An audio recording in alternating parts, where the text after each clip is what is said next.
Hey, I'm Matt. And I'm Paul. And we're going to tell you about one of the coolest things that we do at Rock of Ages, week-to-week basis, and we call it Coffee Cart. This is the coffee cart. It is an old piano, which we'll show you more in a little bit. But we started doing this a number of years ago, long before I got here. Paul, how did we start doing this? Well, the staff here and the leadership just realized we didn't know our neighbors here in Infinity Ridge as well as we would have liked to. And like, I'm talking about our direct neighbors. And so we're just like, hey, what better way than offering them a cup of coffee? Like a lot of them walk to coffee shops and things like that. So we make espressos, Americanos, lattes, whatever. We have dog treats too, and often they stop and we get to talk to them. We have a conversation with them, so. Yeah, and was it like, what, 5 years, 6 years? Yeah, 5 years ago, and it kind of started where it was just the summer, and we've realized just how awesome it is, so we did it year-round this last year, so. Yeah, we'll show you the setting here in a little bit too. But one of the things that we just regularly experience is people who have no idea about who we are as a congregation. We meet them. We also have regulars who come and they're here like every week.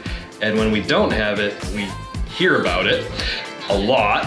And so it's like, you know, there's generally between like 3 to 10 people that we'll see every week who come, and the coffee's not that great. It's good.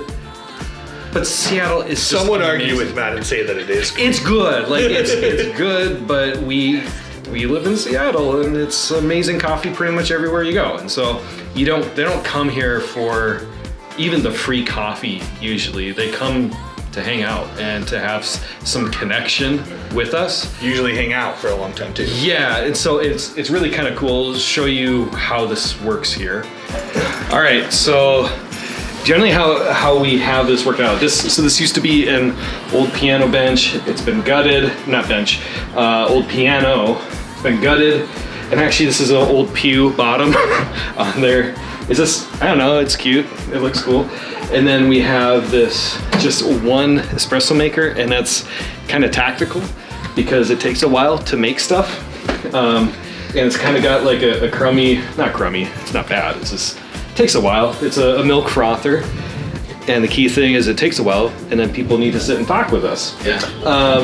But yeah, it's kind of an all-in-one unit. It's not a real expensive one, but it works good.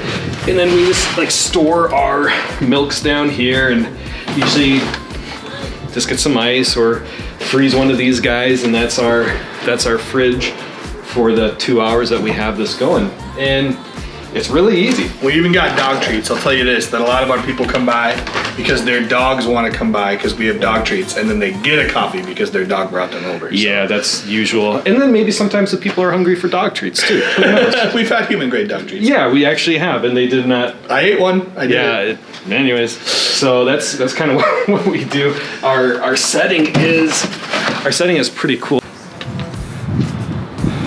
People are walking up this hill because they're crazy and they like exercise, but they do that, and then you can kind of see our church. It's right there. We have a little welcome brochure right here, but we just open these doors up, and we'll usually put the coffee cart like right kind of in this area, and leave right out there. Leave the sidewalk open. Greenwood is right there. Rub-a-dub Dog. It's a place where you can wash your dog. That's right there. We have a few pretty swanky new businesses that are going around there. We usually set up a little bench. Sorry for that truck. He thought he could drive on this road. My goodness. Anyways, we set up a bench right here, and it's just a fun spot. So we have just maybe a couple closing thoughts on this, kind of like what we've seen over the last number of years with Coffee Cart. Yeah. So, I mean, like lots of big highlights of just new friendships, but like I remember during COVID when people were so isolated, we had a lady come running up, and she just, I haven't talked to an adult in a long time and wanted to pray. She was at home every day with her kids and was just kind of losing hope that this time would ever end. And we got to pray with her, and other people gathered in. And that's really cool in the spiritual and religious side of things. But then we've had people come and just say like, what are you guys out here doing this for? And we just want to get to know our neighbors. And they're so shocked. They're surprised to know that people aren't out here with an agenda to make money or to get them to go to our church, but we want to make friends and we love them. And that's how we've made a lot of our friends, and they stay and they talk, and it's a really genuine time after that. And often we get opportunities to share the gospel just through a conversation that feels really natural. Yeah. And one of the things that we've just kind of noticed is people aren't experiencing people reaching out in community for them very often.